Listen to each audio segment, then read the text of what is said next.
Hi, my name's Will Meaden. I'm doing my AT3 assignment on connecting landscapes, and the topic of this video is the history and life of farmers in the Box Ironbark Forest and the Goldfields area.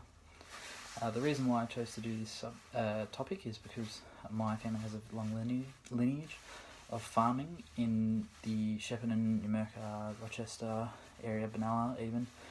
I used to live in Benalla as well, and I really wanted to learn more about farming in not only the Box Ironbark area but just in general as well, and how there's new technique, skills and management areas that farmers are starting to use, and how they're going to work out to be better farmers in the future.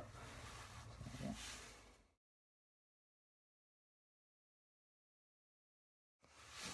So my first 3 pages I talk about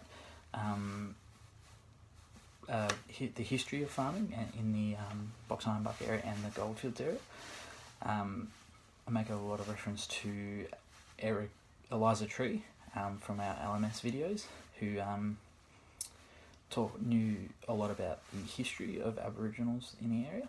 In my first one, there's a picture that depicts what the landscape looked like before European settlers came. Very contrasting and different to what it is today. A lot more green. You can't see the impact from Europeans as much. And yeah, Eliza talks about that in her video on LMS.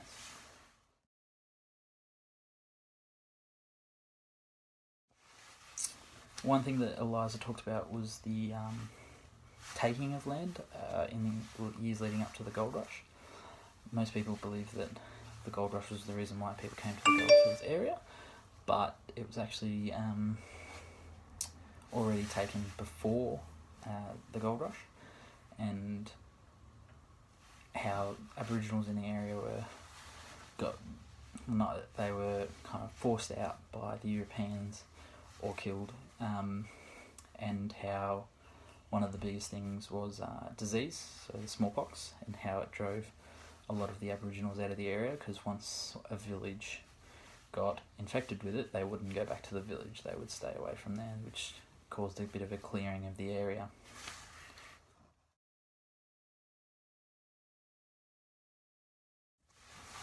So on page 3 I talk about farming from 1830s onwards and the land degradation. So one of the first things that people did when they first came down was started farming sheep, because it was very good land for planting and feeding sheep.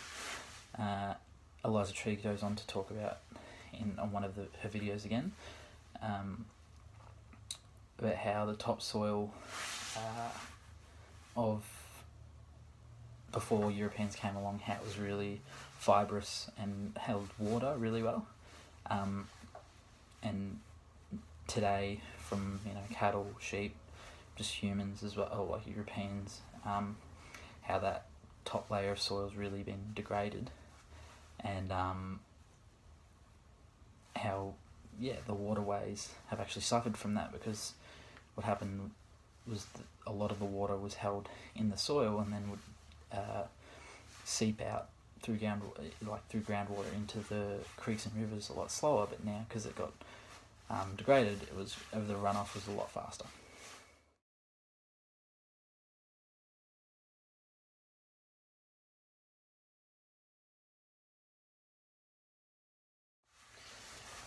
So in my Farmers Today area, so the present times, I'll talk about what farmers are doing in the Bendigo area and the Box Ironbark area. So chickens, cows, sheep, very prosperous industry.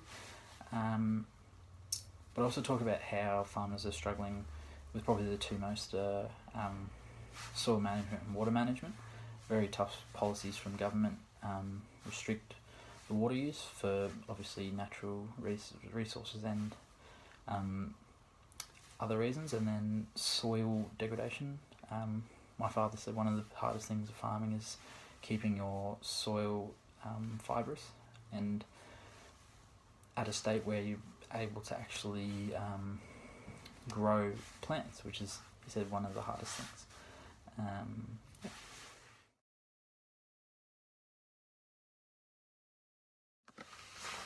So on page 9 I talk about the effects of farming on the box ironbark forest.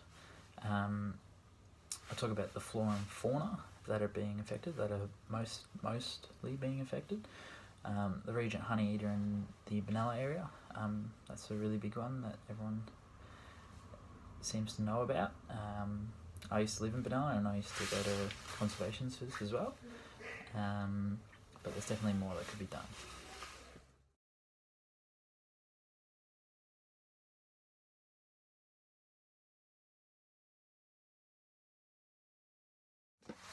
So on pages 11 and 12 I talk about farmers getting more involved in the community and also environmental ways.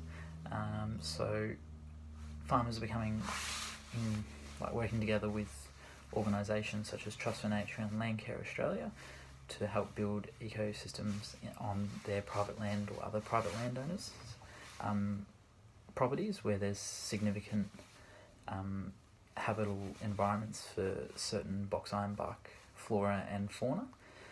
They're working together to try and build more tree corridors,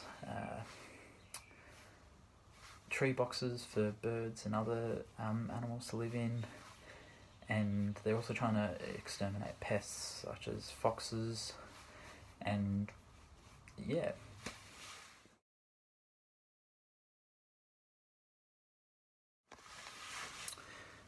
So on page 13 I talk about challenges for farmers today and the future. So sustainable agriculture is a big thing that needs to be addressed today and for the future. Population growth, so by 2050 they reckon that the population of Australia is going to double, so there's got to be a high demand for farmers. And also climate change. Climate change is affecting Australia very significantly already. We just went through a 10-year drought, but according to scientists, they reckon that it's going to get warmer. Yeah.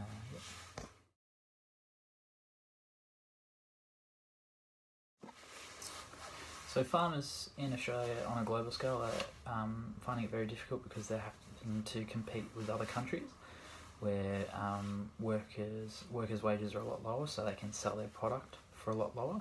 So more Australian companies are going to buy from overseas compared to Australia. This is causing a really insecure job in Australia.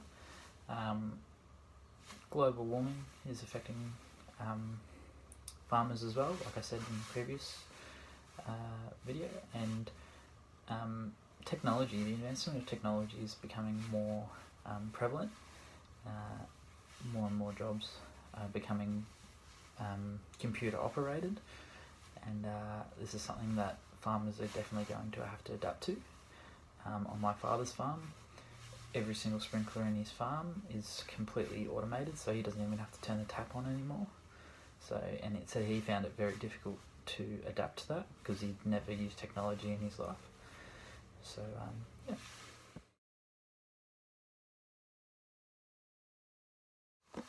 One of the key topics as well was the future of farming. So how backyard farming is becoming a lot more popular, and alternative food sources other than mainstream, so like wheat and so on.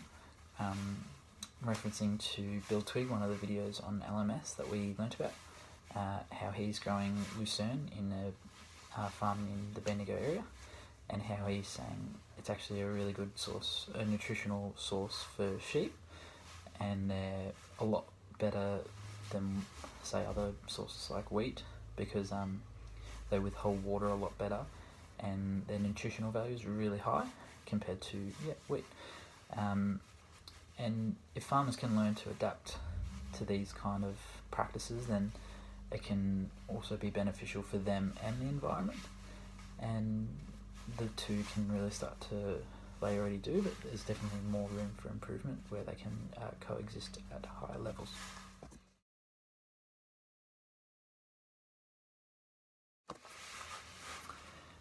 So that was the end of my video. I'm really happy with my topic and the way that my artefact has turned out. It was a little bit more difficult, a couple of run-ins, hiccups, not able to actually distribute the book.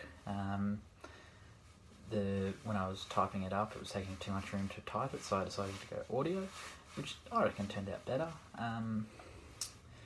I think it really reflects about what I've learnt in this subject. Obviously it was a bit hard for me not going on the trip, and also really not living in Bendigo anymore.